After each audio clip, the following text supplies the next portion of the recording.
So indeed, although I passing through Goa several times because nearby Tibetan settlement, so previously through Goa was more convenient. Go there and return through Goa. So now this time, because of Chief Minister and some other concerned people, they arrange a meeting. So first time, talk, share some of my thought, some of my experience with people from this place. So indeed, I'm great honor.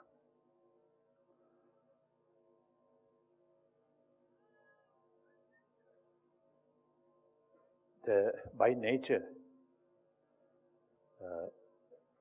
every sentient being, particularly every human being, by nature, want happiness and do not want suffering. Even animals, insects, also have that same desire. And also, everyone has the same right to achieve happy life and overcome problems, suffering. So it is really logical and they are right to pursue happy life.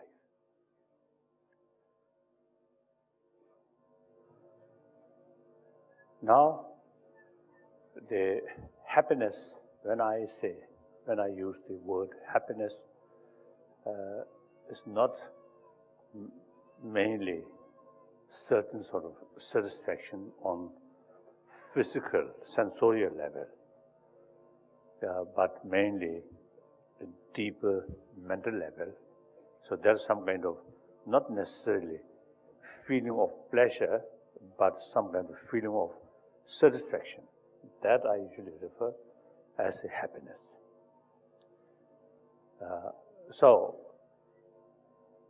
it is important to make distinction, certain satisfaction which come through sensorial sort of consciousness or sensorial feeling.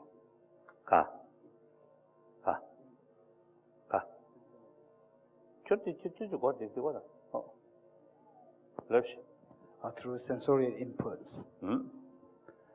Like seeing something nice through eye consciousness, then you get some satisfaction. And listen music, you get some satisfaction. At good taste, you get some satisfaction. These mental level satisfaction entirely depend on external matters. But since external these sort of facilities are not remain continuously, so as soon as that disappear, that end, the mental satisfaction also reduce. Not only memory. Other level, mental level, deep satisfaction. I think through, I think meaningful life, serving other people. Through that way, you get deep satisfaction. Physically, it may be a little difficult, but mentally, you get deep satisfaction. All people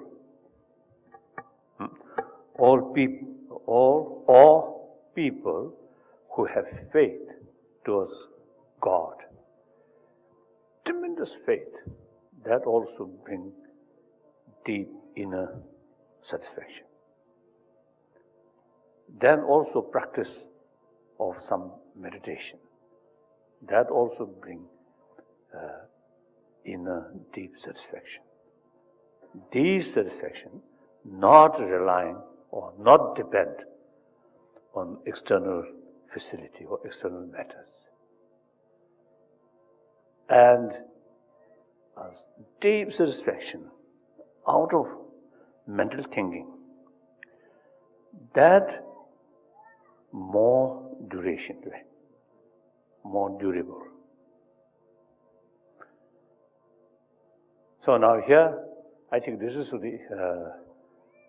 I think it's important to know two levels of satisfaction. Otherwise, we simply some kind of satisfaction out of the sensorial feeling, so that a person who has some sort of external facilities, seeing something nice or hearing some nice things, till that person gets some satisfaction. When these are not there, or eventually when you sick, or when you reach very sort of old age, cannot see, cannot hear properly, then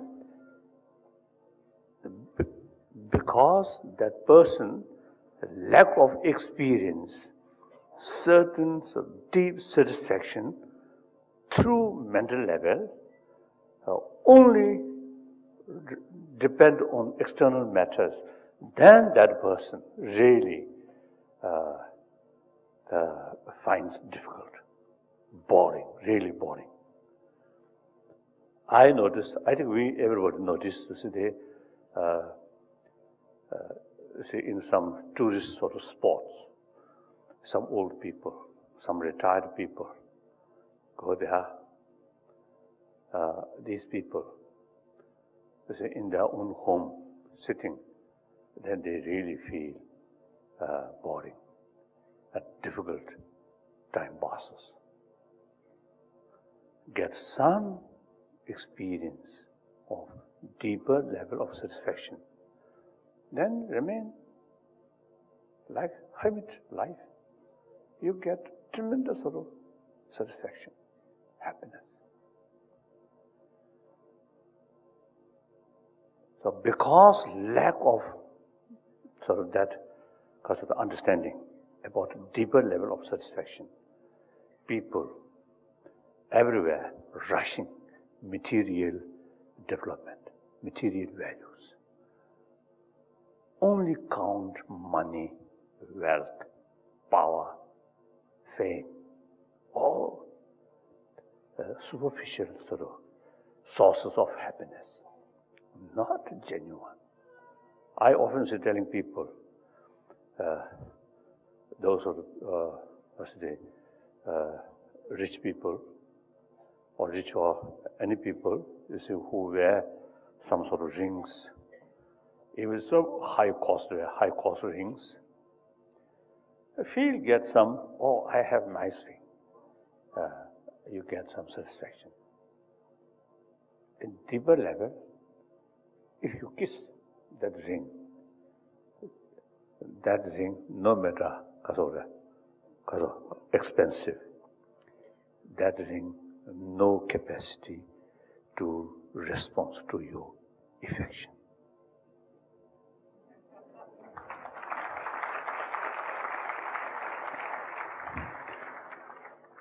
Instead, that one small cat or dog, if you show your kindness, your genuine sort of sense of sort of affection, they can respond. I feel that's more useful. So we human beings, if you show other genuine sincerity, genuine love and compassion, then you receive sort of equal sort of nice response from them. That's the way to build happy family, happy community. Not just wealth, money. Money, wealth, bring extreme sense of competition, and that brings suspicion.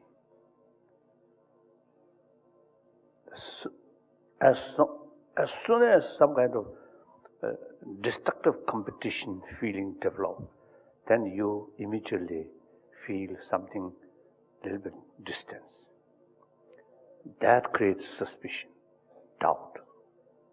On that basis, impossible to develop genuine friendship, because friendship entirely depends on trust. So money,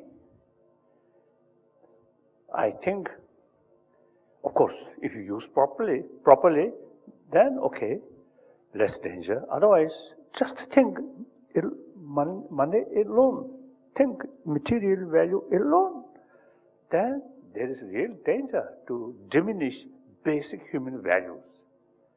Our life becomes very much artificial. My friend, some businessman, sometimes I jokingly telling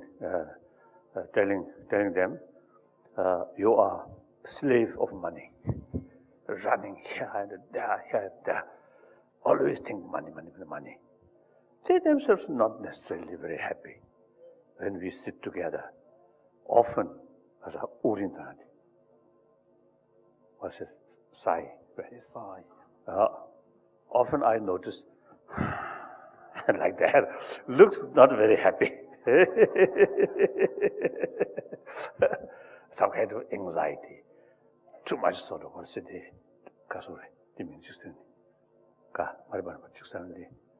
Stress, too much stress. So that firstly I want to share with you. So we need material development because we have this physical body.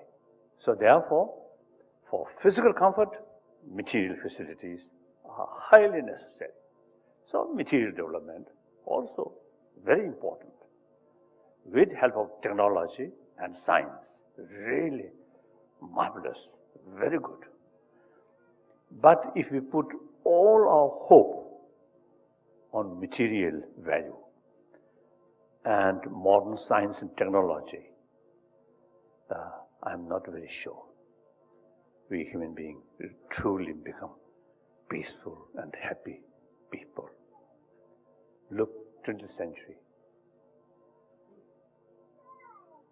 As far as development of technology and science and these things, highly developed. But these marvelous human achievements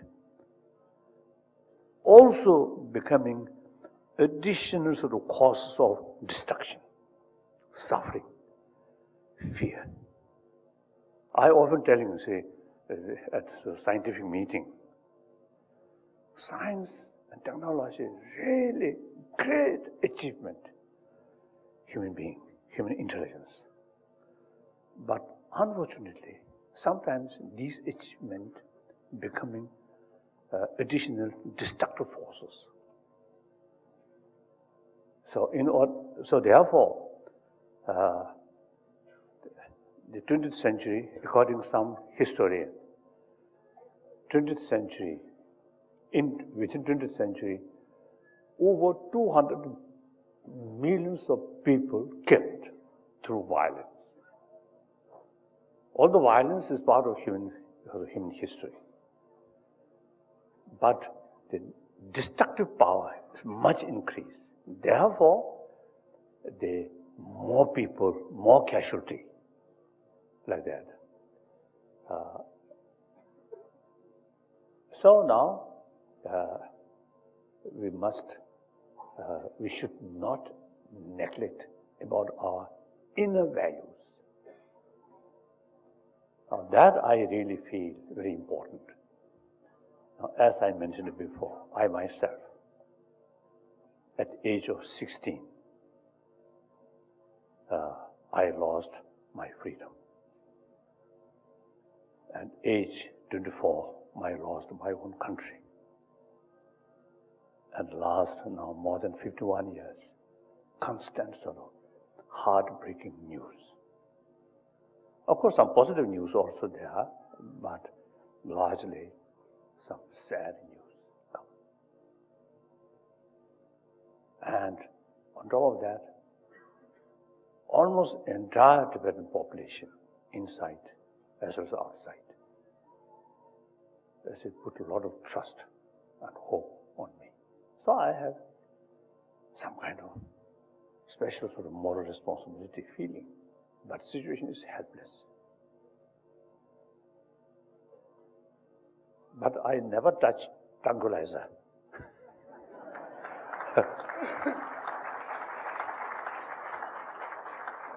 Of course, I'm Buddhist, so is Buddha prohibited drinking alcohol or drugs. So, but my mind, I think comparatively quite peaceful. The heartbreaking sort of news come, little disturbances, but remain short period.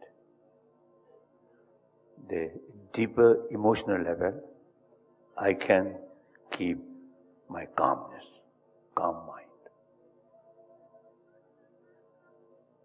So we have the same ability if you have more awareness and also look everything more holistic way. Then we can utilize human potential properly. Otherwise, this potential just remain dormant. So awareness, like our knowledge, unless you study, these sort of potential of knowledge remain dormant. Through study, first class, second class, third, 10th, 15th, like that, then these potential develop. Potential then got the opportunity to sort of blossom. Similarly, calm mind. Also, everybody, I think calm mind based on open-heartedness, warm-heartedness. Everybody have same.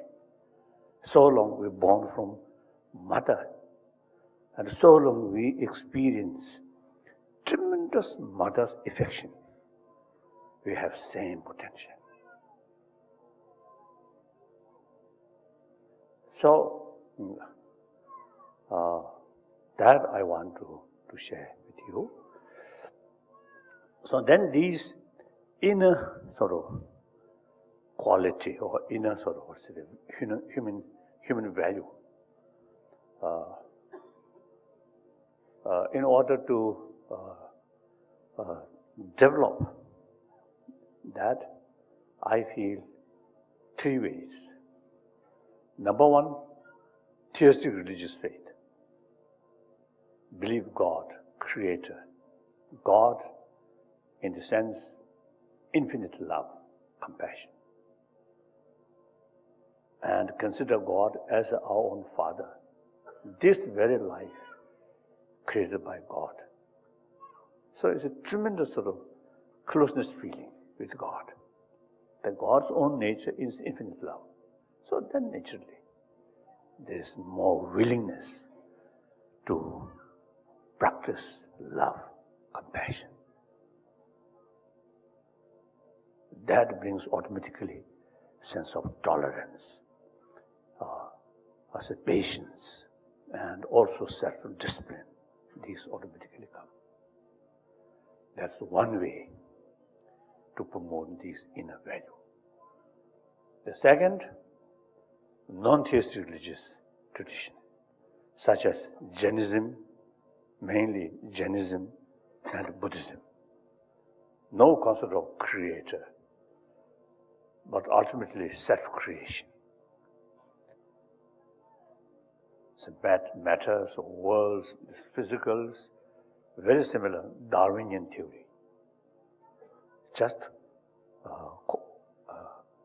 causes conditions and particles.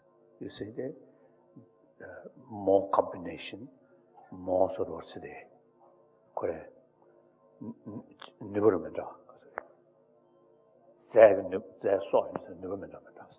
As the components are gathered together, then we see there is the emergent property coming about from these with different potentials. So these are just a law of causality, no creator. But then, you see, according Indian sort of common, what's the concept? All Indian religion, that's law of karma. Karma means action. So everything due to its own action. Action is that's the main sort of cause, main sort of sources of events. So karma means action. So if you do action to help others, to bring more satisfaction, more happiness to others, you get a result that you get more happier. So you get more happiness as a consequences.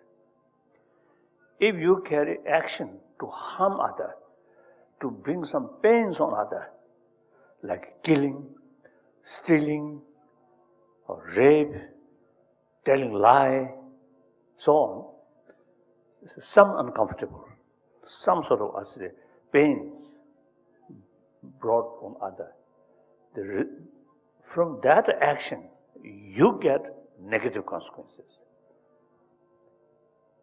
So that also, you see, the one way of approach. Because of that, since I do not want suffering, I want happiness, so I have to carry positive action to serve others, to help others, never bring harm on others. So that's the way to develop kind attitude or loving kindness attitude towards others. So this different way of approach, but same purpose. This is one thing. Then there must be a third one. I believe there must be a third one. Some my Christian friend and also some Muslim friend have the view any moral ethics must be based on religious faith. I have a different view. Ethics, some level of ethics, even animals also have that kind of practice. I think like dog make distinction. When stranger come, he or she act a little different, so protect their home. So there's some kind of absolute loyalty to the person who feeding, who kinds. So the dog, I think, not ability to knowledge this is my boss, but anyone who really kind them, really showing sincerity, truthful, then they bring loyalty. So that's ethics. And then the basis of ethics is, I believe, compassion, affection. That's a biological factor. The child, as soon as born, the child's side towards mother, of course, no knowledge, who is that person? But emotionally, biologically, entirely depend on that person. So long that person touch, child feel very happy, feel safe. Separate, unsafe, unhappy. The mother side also, there is some kind of the immense sort of enthusiasm to take care of the child.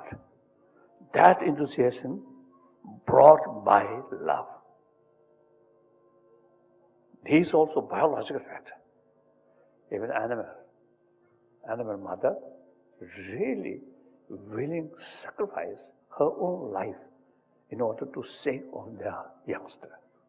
We notice that. So therefore, these are biological factors, not come through religious faith. So therefore, there must be moral ethics without touching religious faith.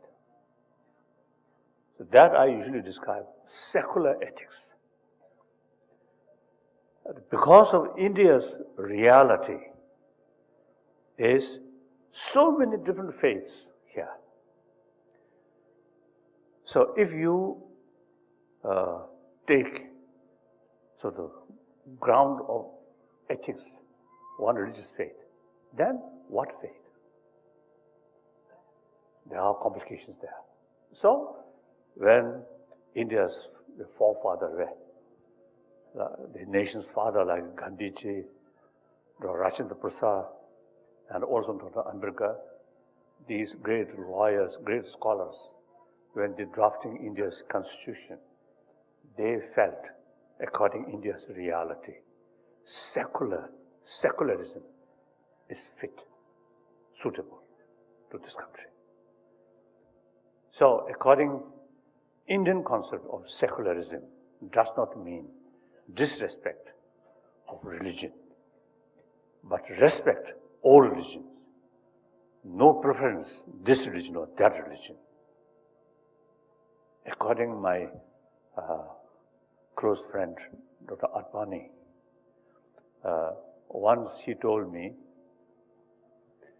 one factor for the success of democracy in this country is the 1,000-year-old India's tradition, among thinkers, scholars, different views. One thinker's view is there's no existence of after this life, or no existence of heaven, no existence of God, nothing but this life. So that school of thought, in Sanskrit word, charvaka, so nihilism. So he says, he told me, among thinkers, philosophers, very critical about that view, nihilism, or argue or criticize. However, they refer the person who holds that view, refer sage, rishi. Rishi means sage. So that means respect them. So India's secularism also respect non-believer. This 1,000-year-old tradition. So in modern time, the India's constitution the sense is must respect non-believer also. So that's very broad. So my the usual the way of promotion these human values. Of course, those people who have faith, and they have plenty of reasons to practice these things. Then non-believer, I usually use 3 reasons. One, our common experience, as I briefly mentioned, everybody born from our mother. We survived here because of our mother's tremendous affection, tremendous care, tremendous love. I think within this whole few hundred people here, outwardly everyone is more or less the same, smart. But in deep inside, those individuals who receive maximum affection at the time of very young age, deep inside, much calm. much happier. That those individuals at that age, lack of mother's care or some abuse, some sort of negative attitude from mother in deep inside, some kind of sense of insecurity usually happen. So such person, even small cause, really cost much. Those individuals who deep inside calm, even some sort of, some irritation comes, they can tolerate more easily. So that's common experience. Then, use common sense. Our neighbors, those home, those family, no matter what, rich, poor, or educated, uneducated, but the home full of affection, that home much happier. Even they may face some sort of anxiety, or next day, or how to lead their life. But even then, feel happy. Then those family may be very rich, very sort of influential, but something lacking in that home, that's human affection, then often quarrel, or sometimes depression. I also have the experience to notice some people, at once we start talk, joyful, because in their inner world is much calm, much peaceful. Some people, when we start talk, some difficult, because in the deep inside, some anxiety, some sort of anxious or something, anxiety or something. It's very clear. So therefore, using common sense, we can realize the importance of these inner peace or affectionate attitude. Then third, most important, is scientific finding. I think later part of 20th century, the modern science not much pay attention about inner world or mind. Even some radical materialists, they even deny existence of such thing as a mind, only brain. But later part of 20th century, now the scientific sort of research highly developed, particularly the brain science, neuron science, and also medical science also now begin to realize patient's emotion is so important for their physical wealth and for recover or preventive measure. So, since later part of 20th century, among the scientists, some really paying attention about mind, about emotion. So they carry some sort of experiment. Number of cases, because it's the last now almost 30 years, I had almost regularly meeting, talk, discuss with scientists. So they, the number of cases, they carry some kind of experiment. Some group of people, before they start some sort of experiment or program, they check blood pressure, the amount of stress on these things, then some other sort of test also they mentioned. Then few weeks or 2 weeks, 3 weeks, some short sort of training our mind. Often you see, think about compassion, love. After 2-3 weeks, again test. Blood pressure reduce. Amount of stress also reduce. Recently, I was in Emory University. They also carry some sort of experiment, some student. After a few weeks, they notice their students' concentration power on their subject much improve. Usually Americans or the student always look television like that. So their mind easily scattered.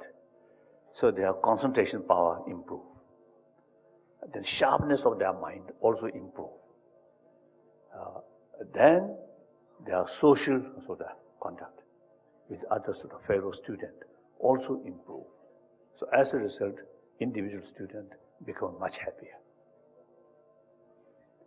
So these, and then another thing, according to medical scientists, constant fear, constant anger, or hatred.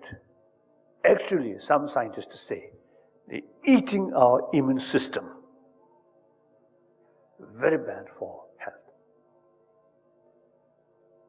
On the other hand, more compassionate mind, very helpful to sustain our immune system.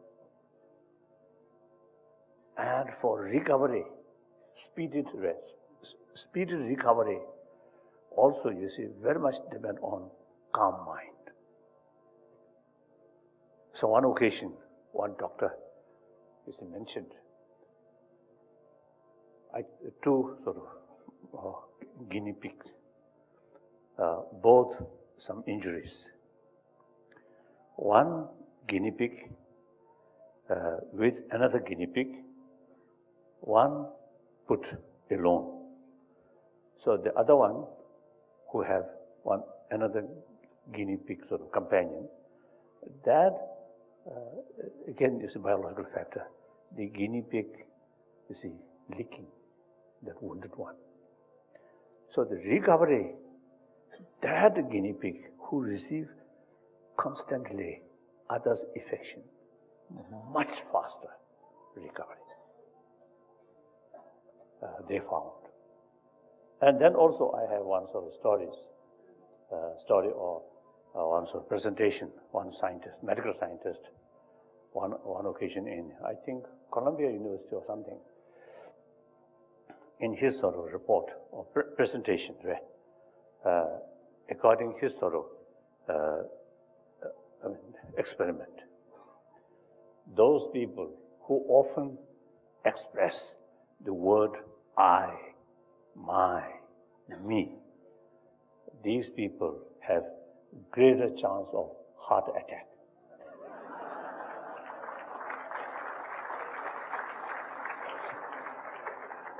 Although he didn't explain, but then I felt, it is quite logical that those people who often express I, that's reflect his or her real sort of way of thinking. So this extreme self-centered sort of feeling. So that kind of attitude there, even small problem of him or of her appears something very big, unbearable. The people who think more holistic, whole community or whole humanity, then your individual problems may not be that much sort of significant, part of the problem, but okay. That kind of feeling. So that makes differences, emotional level. One, small problem, unbearable. One, even serious problem. Okay, this is a problem. I have to work, but okay, that kind of attitude. So I think that makes differences. And then also, I often used to telling people, compassionate heart here, it automatically opens our inner door. Through that way, we can reach out others very easily. Too much self-centered attitude there. That inner door closed. Then that person finds it very difficult to reach out to other people. Then we are biologically social animal. Our successful life entirely depends on others. No matter how one single person powerful, but his or her, the successful life, happy life, entirely depend on rest of the community. So the rest of the community is basis of your own successful life, happy life. If you mentally develop some kind of suspicion, some kind of distance from that, how can you get a successful life or inner peace? Once you develop genuine sense of concern of the well-being of others, true sense of brotherhood, sisterhood there, then you get trust. After all, we are social animal. Therefore, cooperation is very essential. Cooperation only comes on the basis of friendship. Friendship comes on the basis of trust. Trust comes from genuine warm-heartedness. Warm-heartedness there, no room of lie, no room of bully, no room of killing, stealing. Killing means, of course, suicide is something exceptional, but otherwise, you see, the killing means other. Stealing others or wealth. Abuse or sexual, rape, lie, everything, you see, on other. Therefore, if the person develops genuine sense of concern of well-being of other, then there is no room killing, right? Or action of killing, stealing, rape, all these lie, all these, no basis. You just look other as your own brothers, sisters, as dear as yourself. So this we can train through reasoning, not through prayer, not through deep meditation, but simply using our common sense. So that I really feel we need more effort. And that kind of education, knowledge, not come through church, not come through temple, but should be into regular school, education field. There are now people in this country also. Recently we had a serious meeting in Delhi about these things with scientists, and some Indian spiritual masters also participated. Some of them, you see, carrying some sort of, education of warm-heartedness. So we are, thinking some sort of more research work, and make some kind of plan how to introduce in school from primary school, from kindergarten up to university, the way of educate warm-heartedness, not talking about religion, but secular basis. That I think we really need.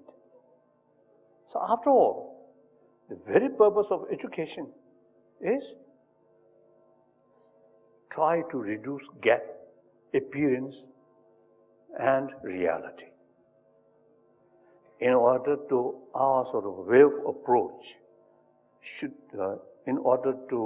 approach be realistic.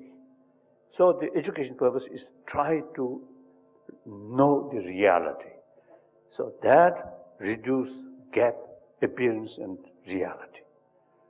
So now through that way, we can bring conviction to young people. Warm-heartedness is the best way to get maximum happiness and good health for yourself. That we can educate. So usually I sort of explain or use the word, be selfish. We are human beings by nature. Every sentient being selfish. Then selfish itself is right. Maximum care oneself, right. Those people who some kind of self-hatred, such person, impossible to develop compassion towards others. So self-love is the sound basis, seed, that extend to others. That's compassion. So we are selfish, but should be wise selfish rather than foolish selfish. Too much extreme, short-sighted, narrow-minded, selfish self-destruction. Often it happens. So if you really love ourselves, you should use our intelligence properly. How to bring maximum interest for your own well-being. So that's the way I usually call secular way of educating these inner values. So that's all. Now I will set some questions.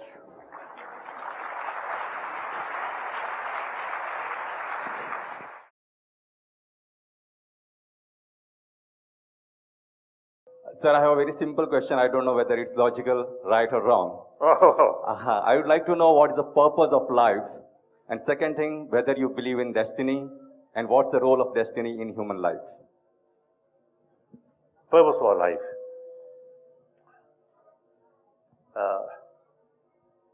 I think due to different philosophical sort of view, I think different answer. But generally, from Buddhist viewpoint, it's nature. I is there, nature. Mind is there, nature. Desire for happiness, to overcome suffering, by nature. That's the Buddhist viewpoint. I think the secular way, I think that's the answer. Now question is whether there is a real I usually use it describe.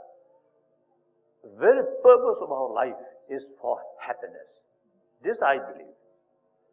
The simple reason that our life, the future of future, there is no guarantee. But we survived because on hope. If we lost our hope, then that very mental attitude shorten our life. In the worst case, even suicide. So since our survival very much based on hope. So hope means for good, not for bad. Therefore, the very purpose of our life, from that viewpoint, I can say happiness, happy life is our purpose of our life. That was the second part. Destination, destiny, something really fixed, and we have no power to change that. That kind of destiny, of course, according different sort of faith, maybe, but from the viewpoint of secular way or viewpoint of law of causality, no destiny. Things shaped because of its own causes and conditions. So causes and conditions change, the shape change. For example, some unhealthy person, body. If you remain that way, some destination, eventually more sort of becoming more weaker. But if you make effort, for example, exercise, or certain sort of taking care about your diet, then you see that can change. So, certain destiny, right, up to today, because your new awareness, new effort will start today, within a week, that destiny can change. So that's our view. And Dalai. Next question.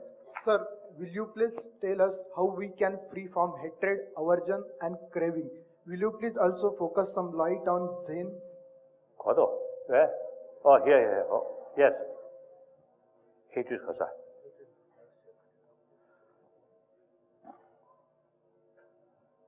There are many levels of hatred. I think hatred, in the sense, some kind of ill feeling towards the troublemaker, or we may call enemy, or even your friend, due to something wrong, you may develop some kind of anger, a negative feeling. But you see, anger, one part of our emotion, some negative situation come, some kind of danger for you, then anger comes as a protector. Biologically, it happened like that. It's necessary to some extent. And desire, attachment, also biological factor,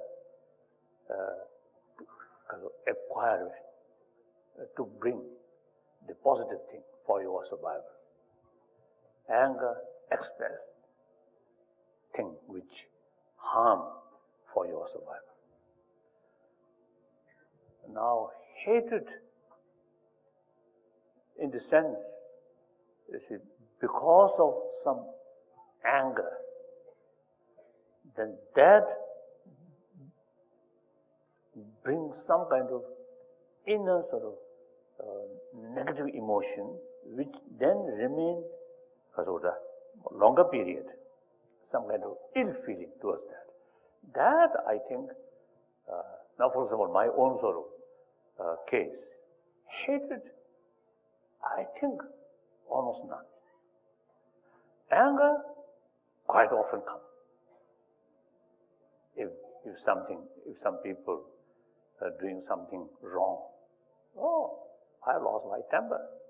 That's sort of some harsh word. But after that, finished, nothing. Nothing remains here. Even if those people who really, now for example, 2008 crisis inside Tibet. Afternoon, 10th March 2008, I received information. Some part of Lhasa city, some peaceful demonstration starting. So immediately I developed sort of same experience which occurred in 1959, 10th March. Feeling of helplessness, hopelessness, fear, anxiety. But then, 2008 sort of crisis, then I visualized those Chinese officials who on the spot is making this decision. Visualize them, and the practice of take and give. That means take their anger, fear, hatred, take to myself, and give my own patience, compassion, forgiveness, spirit of forgiveness to them, this kind of sort of exchange way. Oh, that practice, immense help. Of course, not solving the problem has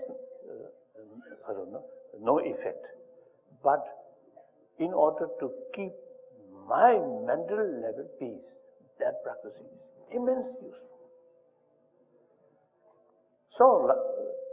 So you can simply pray to eliminate anger is unrealistic. So the hatred also is some kind of sort of result of certain your way of thinking, certain your emotion. So the causal level, right?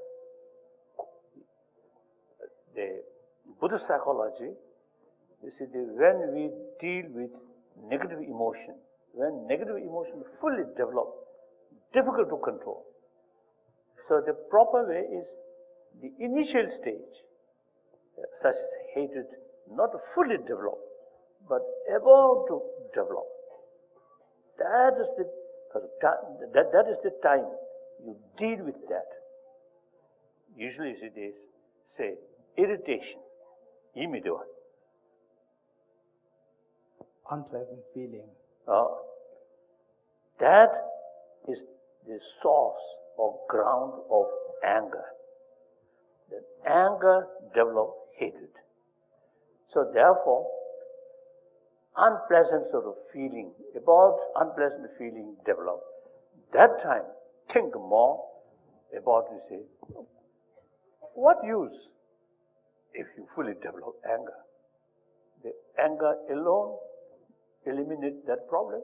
No, never. Anger, some negative things happen, unhappy things happen. If you let anger develop, hatred develop, that hatred alone won't help to solve the problem. Instead, destroy your own health, destroy your own the holistic view. Therefore, thinking these lines, then the unpleasant feeling about to develop, then thinking these lines, then unpleasant feeling reduce. That reduces the source of anger, source of hatred. That's the way. And also something like the weak body, even small sort of symptoms of virus may cause very serious illness. But your basic body element healthy, immune system is healthy, strong, and even the more serious sort of virus is to come, won't disturb your health. So similarly, basic mental attitude is healthy. Then these, you see, small sort of problems will not disturb your mind. Even, you see, there's some disturbance about to start, you can deal.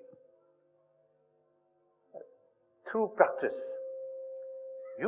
when you develop anger, you can separate you yourself from this anger. You can then watch about anger. As soon as you yourself separate from the anger emotion, your basic mind then watching the anger emotion, then automatically anger emotion reduces. Usually the anger or attachment develop. Your whole mind, your whole yourself, something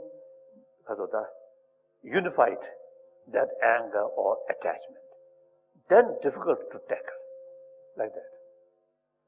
So these, I think Buddhist psychology, and also I think Hindu psychology, I think all those Indian traditions which mentioned about practice of samadhi and vipassana. Both practice of vipassana and samadhi is mental quality.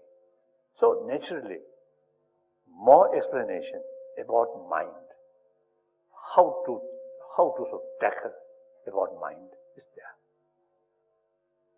So, as you are Indian, isn't it? Huh? Kasa? Oh, very good. So in any way, These are India's tradition. So I often, you see, when I'm passing through different towns or different places,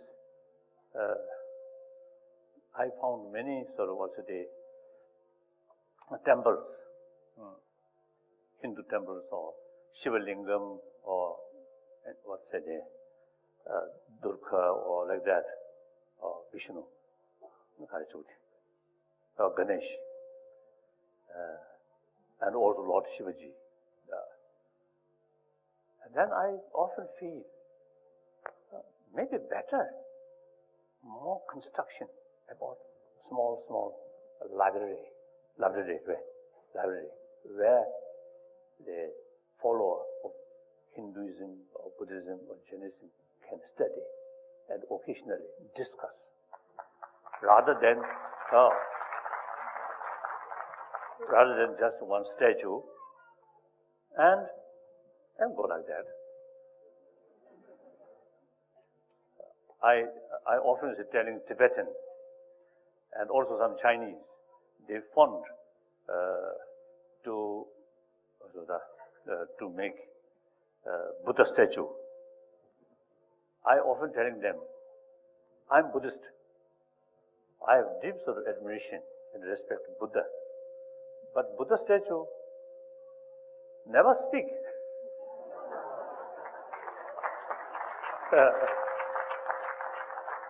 So instead of speak less sort of object, better to print more books.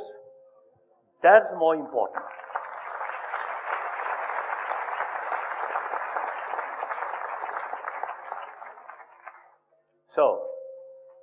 So you study more.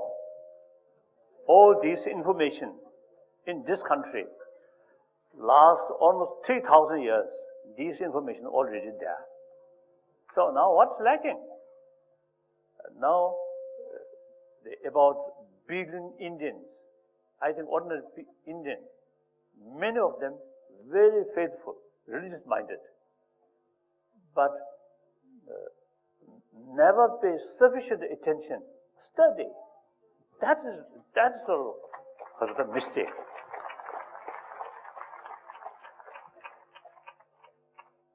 To practice medicine, doctors have to take the Hippocratic oath.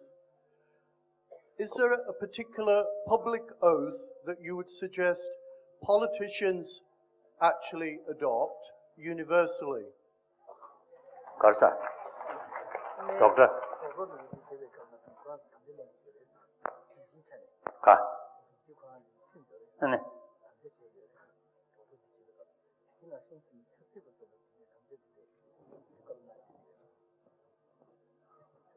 I'm not a politician. But, you know, in front of Indian Parliament in Delhi, now I think many years ago, you see, they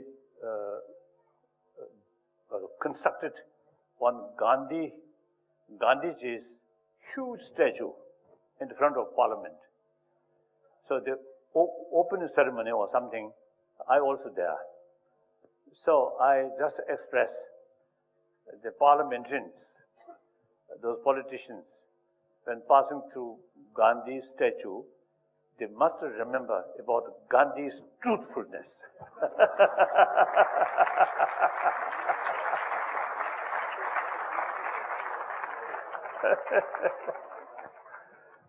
So that also, now you see, I think during freedom struggle, those Indian leaders, like Mahatma Gandhi, Sardar Patel, all these freedom fighters, really selfless,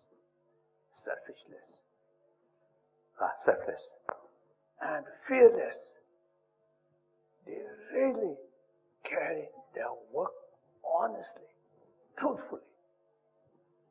So I often telling my Indian friend, now, although India now since got independence, now more than 60 years passed, but still the Indian leaders need the spirit of during freedom fighters, or what's the spirit, that still needs honest, transparent, truthful, selfless. That's, I think, very important. Like that. And then media. India is a democratic country. Comparatively, I think this country is really much more stable because of democracy and also the independent judiciary. One time in Delhi, one sort of meeting, many judges were, or lawyers there. I praise this country, independent judiciary, and then also I little teasing them, the people who involve justice, if they themselves are a little corrupt, then you see that's really disaster. So you see some certain things you see happen. I think the huge country, some sort of unhealthy things, it happen, understandable. But overall, this country is very, very stable, much better than all those neighboring states.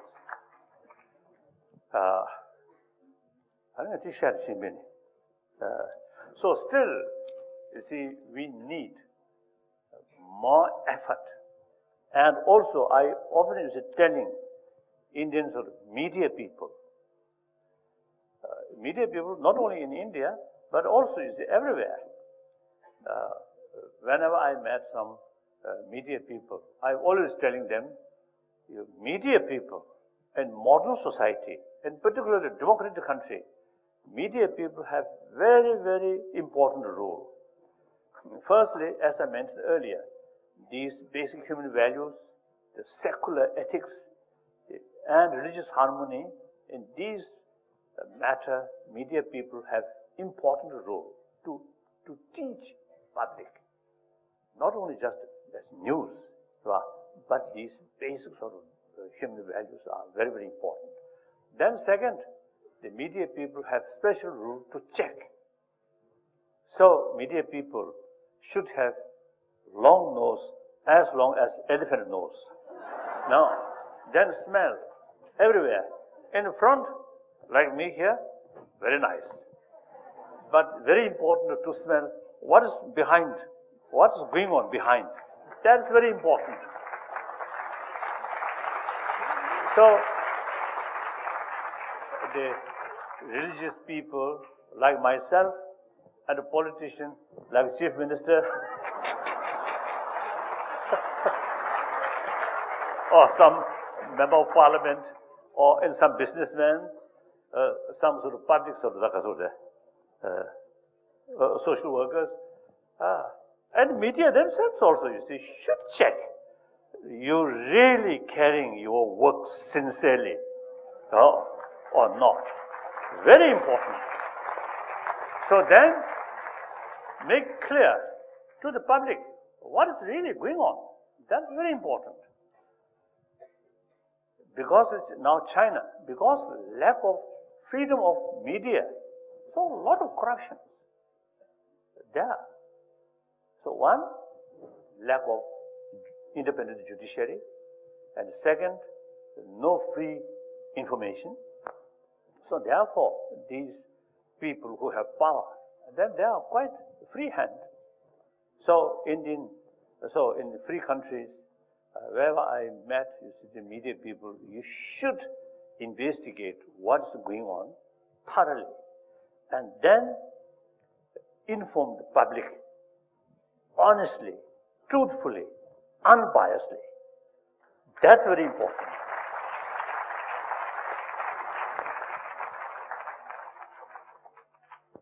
Good afternoon. Oh, yes.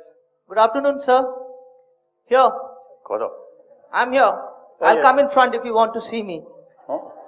I have a question. You can cast it away if it's silly. You have all the right. You spoke about money. And you said money is not everything. Money can't give you happiness. Yes. Absolutely. Agreed. But I also believe that with money, you can buy things. Money can't directly make you happy, but money can buy certain things which can make your life comfortable. So in that context, anything in the Buddhist psychology where you can teach us how to draw a balance between acquiring wealth and acquiring mental peace.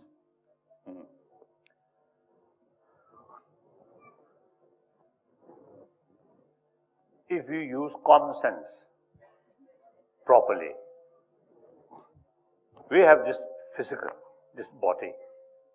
We need food, shelter, and certain sort of things, clothes, which brings comfortable for this health, for this body, and also some sort of material facility to build healthy body. Now, I think people hear this sort of whole. I think everybody, compare when I passing through village to village, some very poor. I think they never sort of experience this kind of comfortable sort of sitting. So they not only global level as well as national level, this gap rich and poor. Really very sad thing. Very, very sad. We have to pay serious attention about how to reduce this gap, rich and poor, global level and also national level. India's economy, I think, grow quite well, and meantime, open society, unlike China. So I think India's economic growth is more healthy way. So meantime, I always expressing real transformation of India must come from rural area. Just a few big cities development is nice, but not the real answer for this problem. So those people who have some means where to look at these problems, you should pay more attention about the development in the rural area. So material development, money, very important. Without money, through prayer, nothing can be done. I think last year, where? Last year, 1 year ago, in Patna, Bihar Chief Minister, Present Chief Minister, a very able person. Now he built one Buddhist vihara at Patna. So he invited me to participate in the celebration. So I went there. Then he mentioned in his speech, beside other thing, he mentioned with Buddha's blessing, Bihar state rapidly developed. He mentioned. Then my turn. I know Chief Minister quite well. So then I responded to him, if Bihar state rapid development due to Buddha's blessing, then Bihar state much earlier should develop.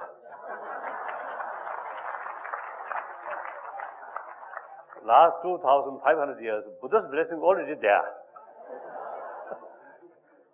But the Buddha's blessing entirely depends on able Chief Minister's hand.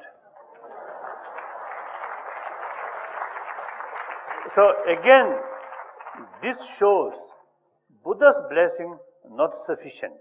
We must act. Action, more important than prayer. So the actual sort of transformation of India, not just puja, but work hard. And those richer family provide those poorer section of the people education,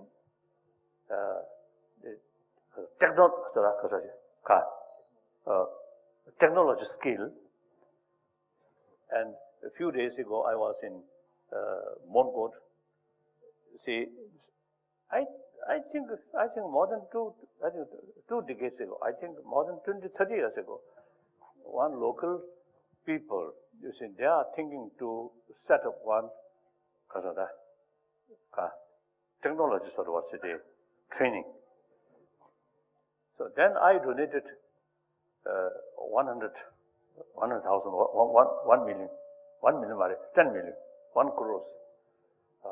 I promised some donation, and the state government also provided some fund. So now this time they completed. So they invited me to participate in their sort of celebration, open celebration. So there are such things in rural area, some sort of the training of skillful skills. I think that's very, very important. So this is material part. Now I want to ask you the question of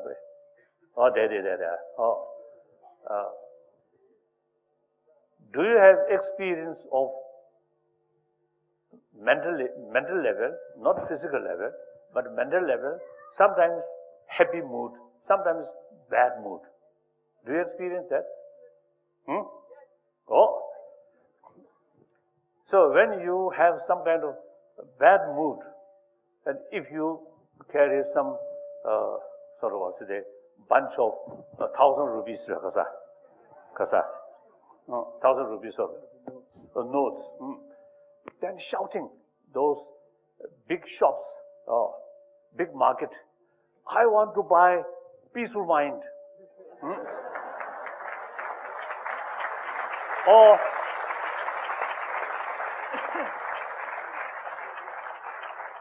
Or go to some big hospital, I want to get injection for peace mind. Or some very sophisticated sort of factory, please bring me inner peace through some kind of technology, machines or computers like that. Perhaps I think they may do hold your brain broad, and then some robot machine put. Then you will be always indifferent. Move, but no feeling. Do you prefer that?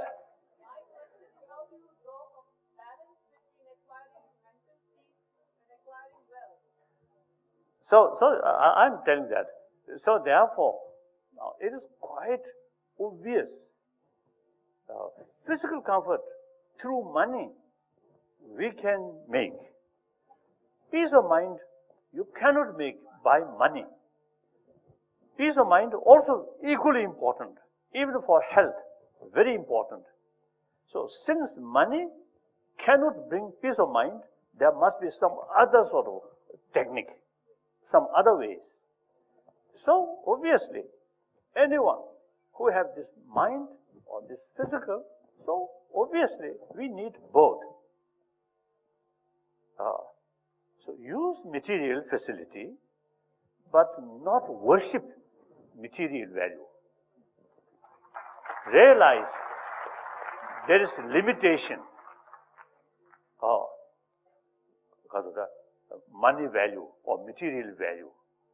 Knowing that limitation, then some of your mind or some of your energy spent on other field to bring inner peace. So that's the more balanced way. Now, okay.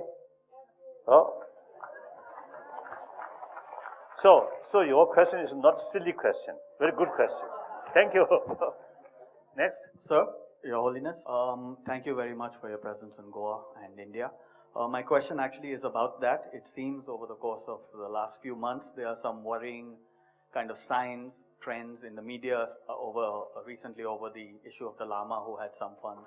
There seems to be kind of a sense that your presence and the presence of the large Tibetan community in India is starting to perhaps be a kind of inconvenience in India's vision of global kind of rise. Do you have some fears about or concerns about the future of your community in India and about the stability of your relationship, which has existed for so many decades? Thank you. Because I'm in a relation.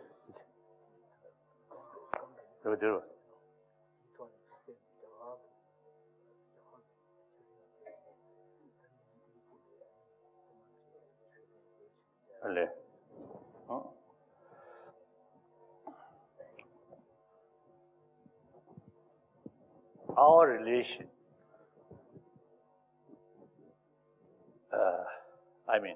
relation between Tibetan and Indian, not just matter of sort of few decades, but few thousand years.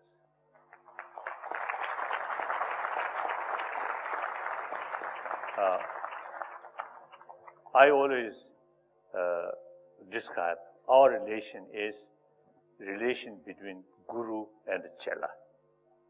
In this case, you, Indian, are Guru. We are Chela.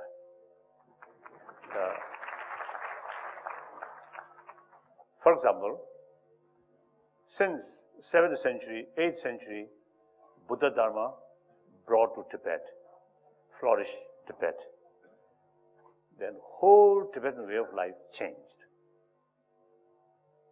Now, Tibetan cultural heritage or Tibetan civilization and Indian civilization, like Morarji Desai, when he became Prime Minister, as my usual sort of practice, I wrote letter to congratulation to him. In his reply, he used the word two civilization, Tibetan civilization, Indian civilization, like two branches of one Bodhi tree. Actually, Bodhi tree grow here. Then one branch eventually reached Tibet. So the 1,000 years, our relation is something very strong. So as a result, today, 6 million Tibetan inside Tibet, physically controlled by Chinese communists. But 99% of their mind looking this country. That's fact.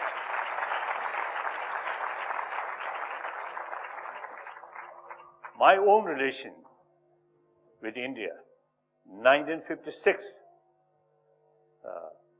Buddha Jayanti celebration, Government of India invited me with great difficulties due to the Chinese government, but finally I reached here.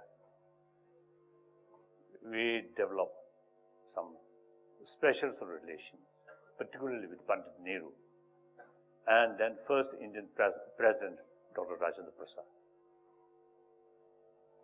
Then 1959, when we become refugee, political asylum. When the Government of India received information, I left from Lhasa, going towards India. In cabinet meeting in New Delhi, some different views. Finally, Pandit Nehru decided, Dalai Lama we must take political asylum, Dalai Lama and his followers. So then, with help of Indian government,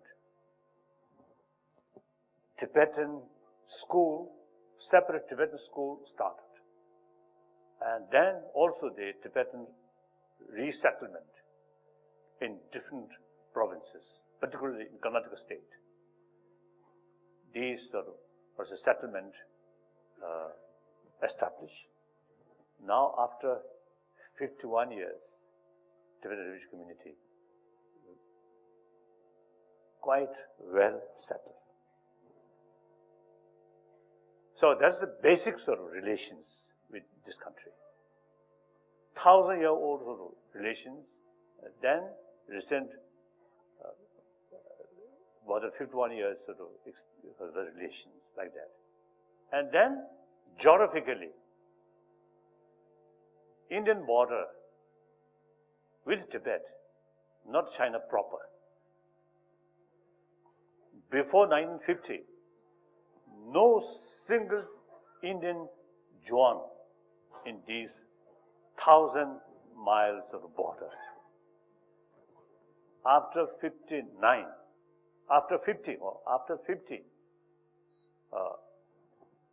then these military posts started, particularly after 62. Even today, the number of soldiers from Ladakh up to Arunachal increasing. So, Tibet issue is also issue of India. So, that's the basic sort of the picture. Then incident, like the karma sort of the money, it's the issue. Actually, I think the carelessness of some of his sort of the work, because the attendance, they proper sort of registered some kind of the charity like that. So that's, I think, their mistake. So due to that, this is something happened. But these are nothing sort of serious. That's my view. Your Holiness, Oh. is it silly to think that in name of religion, more wars are fought and there is more communal violence? My question is religion a friend of peace or it is a friend of wars? Would there be more peace if religions were abolished? Would there be more peace if religions were abolished? Because we find that there are more wars and more communal violence in name of different religions. Yes, war with the name of religion, that also part of human history. So some people have the opinion whether maybe better no religion. But then Sino-Soviet sort of also the skirmish, some kind of sort of border clash, Sino-Soviet, and also Sino-Vietnamese sort of conflict. Any involvement of religion? No, I don't think. And First World War, Second World War, Korean War, not due to religion. Even without religion, some kind of conflict always there. So now, in the past, not only in the past, but even today, some conflict in the name of religion. Now we must investigate. In the past, many cases, and even present, I think many cases use name of religion, but real sort of cause is either power or economic interest, not religious faith itself. But people manipulate religious name. So innocent people, when touch religious name, then they become very much emotion. So easily can manipulate. So that happened. And then secondly, the religious people themselves, too much attachment towards one's own religious faith. One time in Argentina, one meeting with some scientist, some religious leader, one Chilean physicist, I know him, great sort of scientist.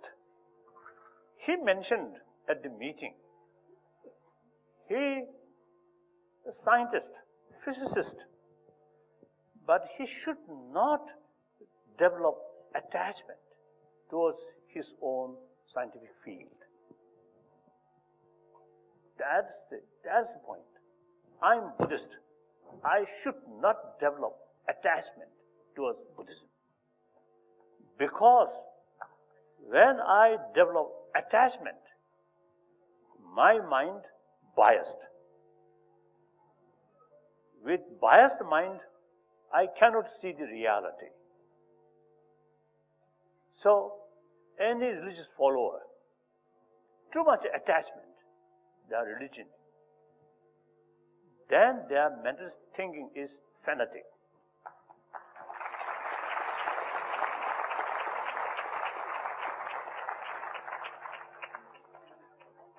So therefore, this is one sort of mistake.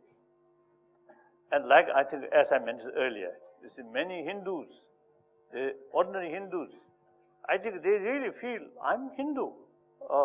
I believe, you see, Lord Krishna, Shivaji, like that. But then if you so the question asks, what is Hinduism? I think no answer. I often see, teasing my Indian friend, they sort of, I think every morning, you see, they recite some Sanskrit shloka of some Sanskrit shloka, recite, but without knowing the meaning. Then put some flower in the front of Ganesh or front of some lords. But no idea. What was the real Dharma? I think many Muslims, they simply Allah, Allah, Allah, but not meaning. Do not know what is the real meaning. One, my Muslim friend, he told me, any person who claims as a Muslim, if sort of if committed bloodshed, actually that is no longer Muslim practitioner. So a genuine Muslim practitioner should extend love and compassion towards entire Allah's creature. Same, the Buddhist of teaching, entire sentient being. And then the meaning of jihad. The deeper sense of meaning of jihad is struggle, your own negativeness within yourself. That's meaning of jihad.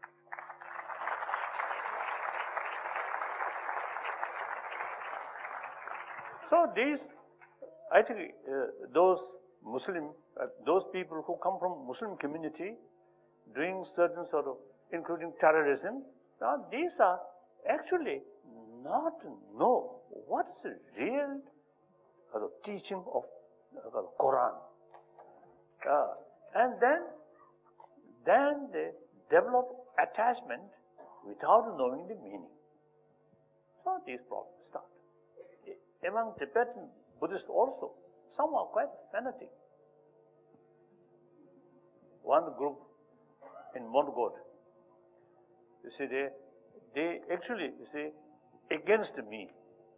They consider my sort of teaching is not pure Buddhist teaching. Because my approach is non-sectarian approach within Tibetan Buddhist tradition. They are very much sectarian, too much attachment, like that. This group, even in murder cases, say, I think seven, good,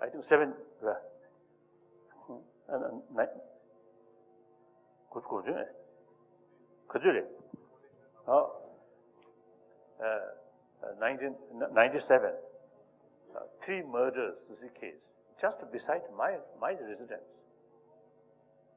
So these are Tibetan Buddhist fanatics. See, it happened. So therefore, we should not mix everything. If some some sort of unhealthy things happen, you see, due to name of Hinduism, name of Islam, name of Christian, we must sort of analyze very detailed. Otherwise, I think best thing is entire nearly 6 billion human beings must disappear.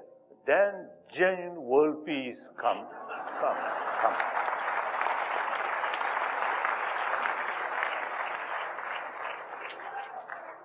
So long human brilliant mind there, some form of problem always there.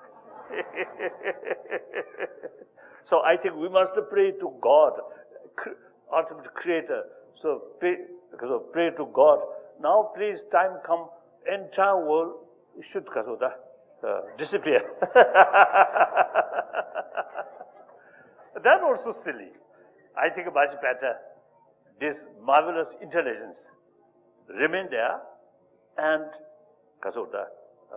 cultivate with help of human intelligence infinite altruism. Biological factor, limited love and compassion there. But infinite compassion, love on the basis of, as a seed of biological factors of compassion, affection, take as a seed. Then with help of human intelligence, that can further develop and reach infinite love, infinite compassion. That's the only human being can do. So human life is marvelous, provided proper understanding about the reality, about our own sort of ability, like that.